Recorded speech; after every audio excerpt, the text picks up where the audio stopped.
Since Supreme Court Senior Associate Justice Antonio Carpio warned that China may take Reed Bank in case the Philippines defaults on one of its Chinese loans, administration officials have been making the rounds, allaying fears that this could actually happen.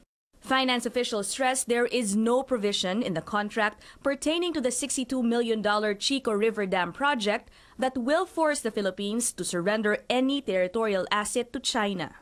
What can we dispose of when we reach that point of arbitration? No, we'll have to source it from funds that we have. Okay, and generally, how does government raise funds?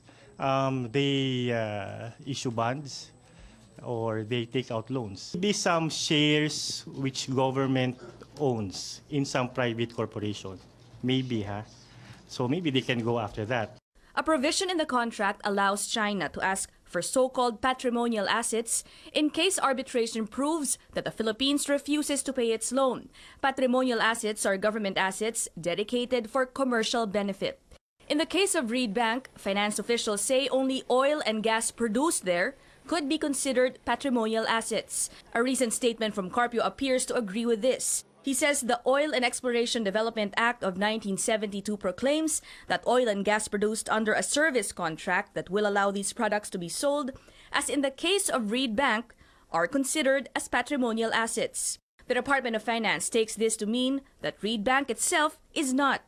Concerns stemming from the Chico River Dam project may have been bolstered by earlier reports that China has taken over properties of other countries it had deals with, like Sri Lanka. Sri Lanka gave one of its ports to China after it failed to pay off some of its debt. But finance officials say it's not right to compare this to the Chico River Dam contract. To begin with, they say the Sri Lankan port in question was a joint venture between Sri Lanka and China, not a loan agreement. So basically, Sri Lankan company, Chinese company enter into building a port and managing it. Basically, it says in their contract that if the money received from that project supposedly is not enough to pay for the amortization of the Chinese debt by that consortium, then the Chinese group can exercise management powers over the entire joint venture. So that's clearly different from our example. Discussions on what the Philippines can and cannot use to settle its debt are pegged on a premise where the Philippines defaults on its loan, something that has never happened and what officials doubt ever will. It's never happened before, and it's highly unlikely. Highly unlikely to ever happen. Ina Andolong, CNN Philippines.